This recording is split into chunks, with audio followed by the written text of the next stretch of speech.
ठीक है जी। तो नेटफ्लिक्स वाले को अमीर होना था, उसको कंट्रोल से इतना प्यार नहीं था। Again, he's a rich guy, of course, right? So let's look at their journey and the big decisions that they've been taking, big moves. See, the beauty is, देखो बड़ा मज़ा आता है जब आपका कंट्रोल कम होता है, right? फिर आप मैरिड नहीं होते अपने बिजनेस से। So important that you can think dispassionately without any halo effects, biases, right?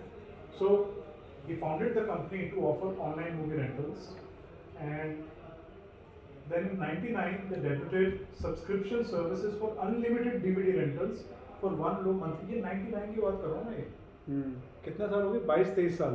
उस टाइम पे वो डिस्ट्रप्टिव सोच रहे थे ये लोग। हम कहते हैं नेटफ्लिक्स इतनी बड़ी कंपनी कैसे बन गई, वो लीडर हमेशा आगे सोच रहे थे। 2000 में introduced a personalized movie recommendation system. 2007 में offered the subscribers the options to stream content directly from their homes. जैसे जैसे इंटरनेट बेटर आता गया, माइंड में भी उनके पास 1 लाख डीवीडी टाइटल थे। दैट मीन्स डीवीडी रेंटल अभी भी चालू था। एंड 16 में is when they started expanding to other countries, and of course the DVD rental business did not exist anymore, and it was all about OTT, and now they're a content company. It's not even about subscription. The real model is create more and more original content, because if they don't do that, just keep offering other people's content, उसमें कोई differentiation नहीं है. We become a production company, so it's now like Netflix presents movie, right? So original business model was all about mail order, DVD by mail business company. And अगर आप business model देखो, it was all about core competency in logistics and distribution. So if my strategic decision is कि मुझे physical DVD deliver करनी है लोगों के घर, तो मैं अपनी mastery किस में करूँगा? Logistics distribution में करूँगा। वहीं पैसा कमा सकता हूँ, वहीं खो सकता हूँ। So then that is guiding me to act in a particular way, right? और फिर इतना बड़ा move, right? First strategic move, ये इस trajectory में continue रह सकते थे, but Reed Hastings back then understood the value and power of data and analytics. So he developed a recommendation engine called Cinematch. He predict the behavior of how people order DVDs. ये बंदा जो है हमेशा ये जो है horror movies order करता है, तो can I recommend more horror movies. So data को यूज़ करना शुरू किया रिकमेंडेशन में, तो कंप्यूटर सॉफ्टवेयर बना दिया, and then they keep growing titles and more titles, and because आपको पता चला कि 10,000 लोग हर बार हॉरर मूवी ऑर्डर करते हैं, तो I add more horror movies. So you learn from data.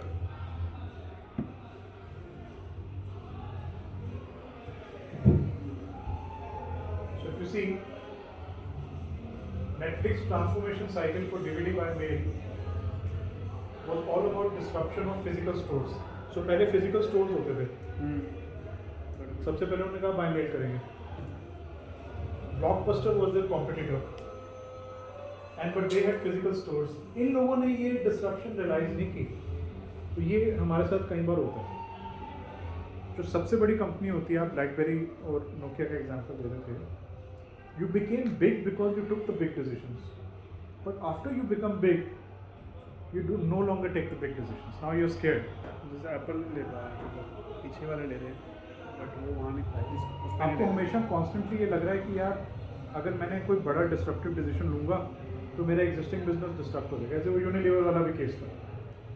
So blockbuster ने वो नहीं किया। So much so that year 2000 में ब्लॉकबस्टर के पास ऑप्शन था नेटफ्लिक्स को अक्वायर करने का, वो भी टर्न डाउन कर दिया। अरे मेल ऑर्डर बिजनेस में फिर क्या $50 million छोड़ दिया। तो जब लीडर की बुद्धि अटक जाती है तो कंपनी को डुबो के छोड़ता है। जब फॉग आया था तो हम सब हंसे थे, पूरी इंडस्ट्री हंसी थी। हाँ, क्या फालतू चीज़ ले आया। परफ्यूम को डीओ में पैक करके ले आया, 4 दिन में 2 दिन बाद अपने आप गायब हो जाएगा। 3 months later we followed, हमने देखा यार everybody starts following, yes, तो वही let's launch something next to it। Exactly. And Unilever वगैरह को बाहर फेंक दिया इंडस्ट्री से ना आके इस कैटेगरी में. So companies like Unilever का सबसे बड़ा threat ही यही होता है. So what was their thinking to innovate this? मतलब कहीं से inspired था विदेश से कहीं He से? was already a player, मतलब पारस में सेटवेट उसने क्रिएट किया था. He was aware of the industry totally. No, but this product की बट बिना स्ट्रैटेजी gas से का बनाई deodorant कि like हाँ ये- कुछ उसने नया ट्राई करा. It was a red flag globally. मतलब ग्लोबल सप्लायर्स जो लीडर्स थे वो आके पूछ रहे कि सर व्हाट इज दिस, मतलब क्या लग रहा है. सब असेस कर रहे थे. It was a totally out of the box thinking. without gas deodorant. हाँ Consumer insight. उसमें customer was getting value for money. Sprays double आ रहे थे कम से कम रेगुलर डीओ से. फ्रेग्रेंस ज़्यादा मिल रही थी कस्टमर को. Customer insight. हर चीज़ हो रही थी. और Yes. मतलब हम लोगों को बेचने में मज़ा नहीं आ रहा था जो डीओ के मार्जिन थे और वो इसके जो मार्जिन थे. और ये तो बट basically लाना पड़ा. डब्बा बिक रहा है. हाँ बट लाना पड़ा. Disruption, right? So somebody is going to disrupt you if you don't self-disrupt yourself. So second model क्या था? You see, this is one company जिसने अपने आप को बार बार सेल्फ डिस्ट्रप्ट किया और वो आप तभी कर पाते हो जब आप किंग नहीं हो. Please understand. This is a good point that you made. 1% equity, right? Fear नहीं है ना, कॉन्फिडेंस से आप अप्रोच कर लो. And we were continuously improving our customer experience with focus on expanding our streaming services, and we knew that DVD portion of our domestic service will be a fading differentiator. तो existing business हमें यहाँ तक लेके आया, हमारी company listed होगी, but ये sustainable differentiator नहीं है. इंटरनेट की स्पीड बढ़ती जा रही है, हमें स्ट्रीमिंग पे फोकस करना पड़ेगा. They were the first ones to make that choice. Everybody else followed. Yeah.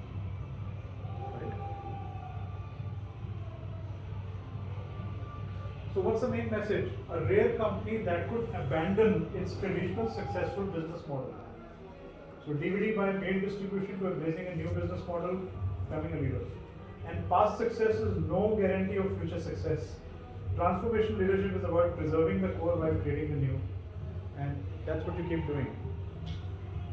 इससे रीड हेस्टिंग्स से 2017 में क्वेश्चन पूछा सर, मैंने शायद शेयर भी किया था इंटरव्यू में कि who is your biggest competitor.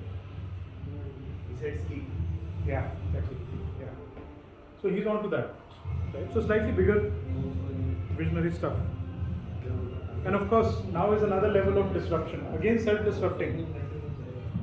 Now he realizes, यार जो मैं कर रहा हूँ तो सारे कर सकते हैं. सबके पास इंटरनेट है, हर कोई stream सबके करा पास रहा है. कंटेंट अवेलेबल है. कराने भी लग गए थे बहुत जल्दी sir. So now differentiate by creating more content, better content. Right? So they're now becoming the king of content, and they're using a lot of analytics to design कि क्या प्रोग्राम नेक्स्ट क्रिएट करना चाहिए कि वो by default he blockbuster बन जाए. पहले क्या होता था, ब्लॉकबस्टर बाय चांस होता था. कैसे लगते हैं? वो पूरा Now they want to make more and more blockbusters. भाई जब Formula- DDLJ बन formula रही थी तो of किसी को success. मालूम नहीं था कि DDLJ Capitalize ब्लॉकबस्टर. कर रहे हैं उसको. Now they're designing blockbusters through analytics कि कस्टमर्स इस टाइप का कंटेंट देख के बड़े एक्साइट हो जाते हैं. तो ये होना चाहिए हमारे स्क्रिप्ट में, राइट? सर आपने exactly इसकी- know what- आप लोग what की you टेक्निक want देखी to सर, do. मैं बड़ा अमेज हूँ कि जो टॉप 10 वाली टेक्निक है ना कि टॉप 10 इन इंडिया, कचरे से कचरे कंटेंट को भी वो टॉप 10 top में 10 डाल डाल दें. दें. हाँ. वो और अपना देखिए. देख लेते हैं, डिस्कस करते हैं. वो You देखिए. start watching that और अगर fucking top डिस्कस 10. करते हैं तूने वो देखा. हाँ. तो एक सुपर Squid Games मतलब out of the blue top 10. हाँ. I don't know, did you see that or not? I think वो सबको same top 10 दिखाते हैं. हाँ. तो अगर आप ये देखेंगे, ट्रेंडिंग है ना. ये top 10 in India Trending top 10. Trending है ना, चेंज करते हैं हर रोज. So if you look at this, at one point maybe I don't know. okay, can I have your attention? We have very little time to close out. Netflix has become a powerhouse content creator that is spending $17.3 billion for content. Wow. This is a capex strategic decision. Every year. 2020 में $17 billion की, अब तो बढ़ता जाएगा वो. What is their subscription fees revenue? Figure out. Loss making is But that? it doesn't matter. The point is वो कह रहे हैं ये पास्ट हो गया, अब आगे सोचते हैं. कल एंड देखा. तो having the confidence to pursue this decision, lot of self belief required. हो सकता है कंसल्टेंट्स ने भी 3 ऑप्शन दिए होंगे, ये भी कर सकते हो, पुराने मॉडल में ये इनोवेशन कर सकते हो, नया करोगे तो ये ऑप्शन है, बट नया वाला हाई रिस्क है. You said, no, I'm going to go for this. Must have made that choice, right? And once you